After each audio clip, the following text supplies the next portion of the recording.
Namaste YouTube family, thoughts with cooking ह्या चॅनलमध्ये तुमचं मनापासून स्वागत आहे। आज मी बनवत आहे खारी बुंदी, जी 1 महिना तुम्ही स्टोरेज करून पण ठेवू शकता। मस्त तिखट तोंडाला चव येणारी रेसिपी आज मी तुम्हाला दाखवत आहे। खूप सोपी आहे, झटपट आणि इन्स्टंट बनणारी खारी बुंदी। हे तुम्ही वरणसोबत खाऊ शकता, भाजीसोबत एकदम तोंडाला चव नसेल तर तोंडाला चव येणारी अशी ही रेसिपी आहे। तुम्ही पण नक्कीच ट्राय करा। आता मी एक पातेलं घेतलेलं आहे, त्याच्यामध्ये मी इथे 1.5 वाटी बेसन घेतलेलं आहे। मी बेसन आधीच चाळून घेतलेलं आहे। आता ह्याच्यामध्ये मी 1 चमचा लाल तिखट टाकते। तुम्हाला हवं असेल तर तुम्ही चवीनुसार तुम्ही लाल तिखट टाका। मी ते 1 चम्मच लाल तिखट टाकलेलं आहे। थोडीशी हळद टाकलेली आहे। हळद ही ऑप्शनल आहे कलरसाठी।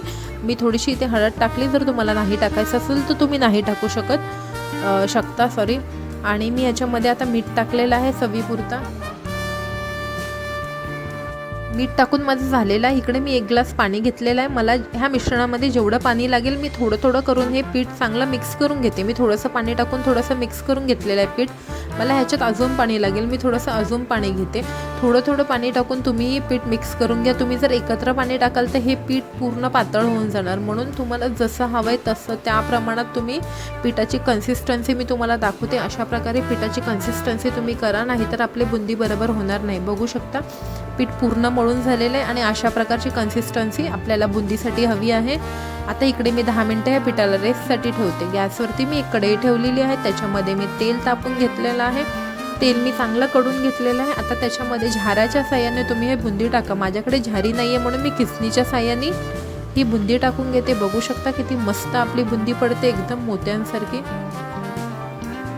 आधी मी फास्ट गॅसवरती तेल चांगलं तापून घेतलेलं आणि आता मी बुंदी टाकल्यावरती गॅसचा फ्लेम एकदम मीडियम केलेला आहे, नाहीतर आपली बुंदी एकदम नरमच राहणार आणि एकदम खायला क्रिस्पी पण लागणार नाही। आणि मी ह्या बुंदीमध्ये सोड्याचा वापर अजिबात केलेला नाही आहे। बघू शकता आता ही माझी बुंदी मस्त अशी तळून झालेली आहे, एकदम क्रिस्पी अशी। अशा प्रकारे मी तुम्हाला दुसरीही बुंदी टाकून दाखवते।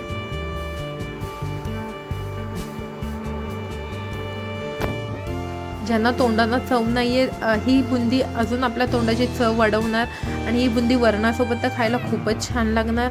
आता बघू शकता मी दुसरी बुंदी माझी तळून होत आहे। अशा प्रकारे बघू शकता किती मस्त बारीक मोतीसारखी बुंदी माझी रेडी झालेली आहे इकडे।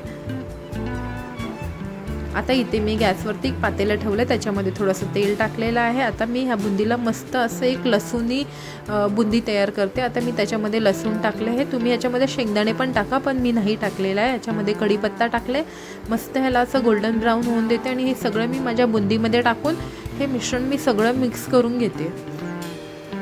बघू शकता माझी बुंदी इथे खाण्यासाठी एकदम रेडी झालेली आहे। तुम्ही जर माझ्या चॅनलवर नवीन असाल तर प्लीज माझ्या चॅनलला सबस्क्राईब करा